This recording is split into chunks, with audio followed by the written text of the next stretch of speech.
So through debt, now we know that the system's screwed. We know we're getting more and more debt. So as long as we can keep eating our Prozac, I guess we'll be all right. And we're not all addicted to Prozac. Some of us are just smoking dope and getting drunk every day. It is really a destroyed. Is this on YouTube? Yes,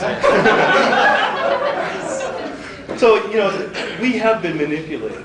And, I'm concerned at the distraction between these, extreme voices. And part of these global traders have convinced half of our society that we need deregulation. When you can't even breathe the air outside and you start to say, we ought to do something about this smog.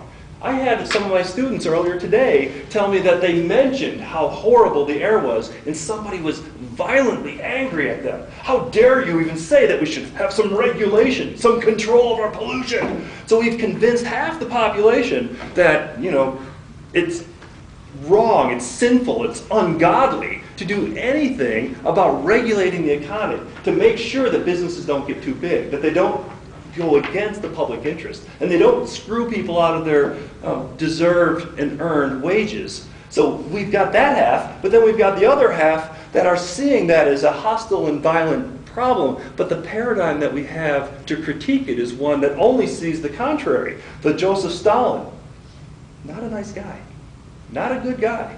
No, that system didn't work. It's not good, but a system that is compassionate, that is concerned, that does see the interest of the people in being relatively equal, relatively in balance and harmony with what we need to survive and what we can also put away on the side in order to make sure that we're not going to get screwed if things turn bad. Do you want to do a quick Q&A? I'd be happy to, as long as I'm still sleepwalking. Do you want to? Oh, no. Oh yeah, and perhaps, do you mind if I gave the first comment to, because I just think you're full of truth, but just not all of it. I guess I would have to ask that, or this in a follow-up. So do you believe that there is a position that one can have that's completely free of any ideological lens? Oh, we are human beings, and we're always going to be products of our environment. Therefore, our thinking reflects those experiences, and there's always going to be bias. So there needs to be explanation. And the things that I was describing are ideological. There is no doubt. We'll never have a perfect system. It will always be flawed. We'll always have individuals that seek, to throw a monkey wrench into the system or whatever. We have to try to find something that at least is the best we can do and deal with the problems as they arise. But yeah, I have a hard time thinking. We could have an ideology that explains, well, what an ideology is. Explains and justifies inequality. It explains and justifies the way a social system should work, and if there is inequality, it's made sense of. It's justified, and that's what an ideology does. So we'll always need to have that. We could have a system, though, that explains and justifies the way society ought to be as one which is kind and compassionate, that has community and a sense of concern for our neighbors, and that kind of thing. So just quick, so would you say that the ideology you're espousing is sort of like capitalism with a human face? It would be a free market, competitive market between small-scale, local, community-based producers, which I hate to use those words because they are so ideological, but in a way, okay. Something in between the extremes. Yeah. Okay, and this will be my last one. I'm a Marxist-Leninist Maoist fighting for global revolution and the global abolition of capitalism. But as a matter of fact, don't you think actually your idea is the most utopian ideology, that from the coordinates of a market system, from the coordinates of essentially a capitalist system, that these problems can be mitigated, since the history of capitalism so far at least has shown us, for example, you mentioned monopolies, busting monopolies. The Sherman antitrust law was pretty much exclusively used until a few big cases to bust unions. Yeah. So isn't the most utopian ideology today thinking that we can solve any of these problems from the coordinates of capitalism? Actually, what made the agrarian American system effective was that small-scale ownership, the competition between local producers, when 90% of our country was small yeoman farmers, independent producers, own their own farms, etc. That could never have happened unless we committed genocide on the people that were here. The only way that it would have ever happened was here in North America, where we did destroy everyone there. It would be very difficult to revert back to those days, although I do have that kind of concern and wishes. But yeah, no matter what, we're kind of stuck at this point. What we really need to do is keep from destroying our entire planet. So, but certainly, I would concede that any model we look at is really going to be tragic.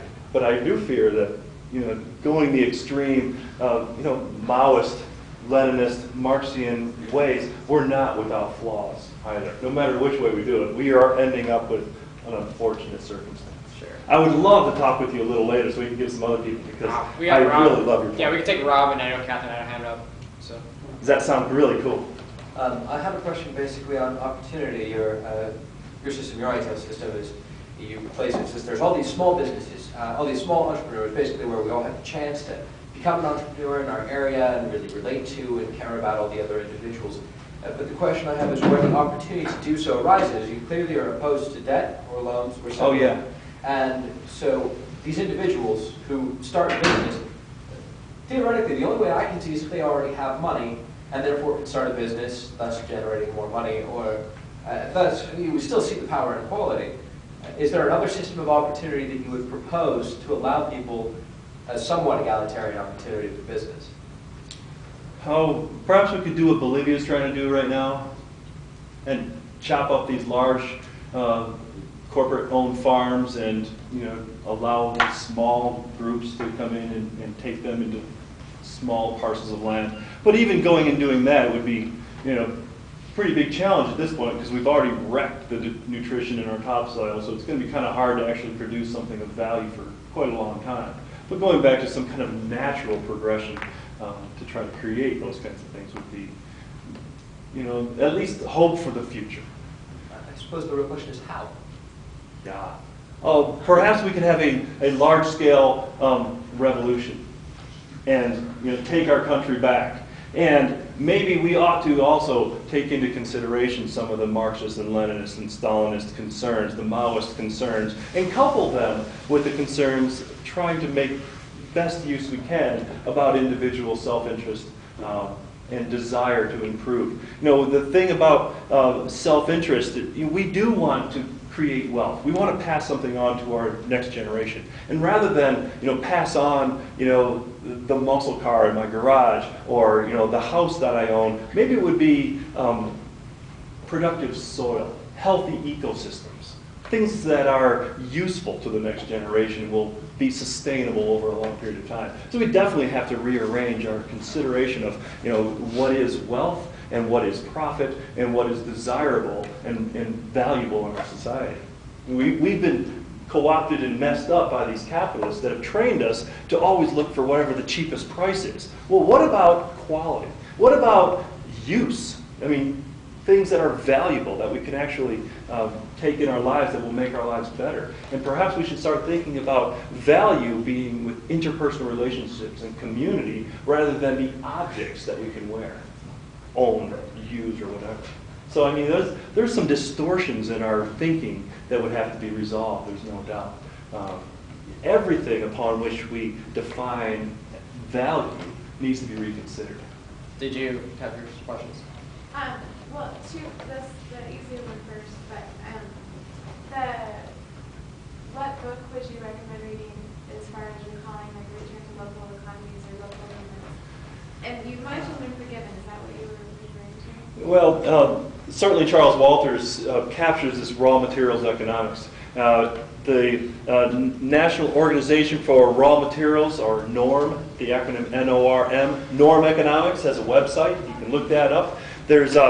I will be offering a class if we want to look more into detail with not just the economic realm, but in terms of democracy and human freedom and those kinds of things, going back to an earlier agrarian value system. I'll be doing that in the first block of the summer. But Wendell Berry's Unsettling of America.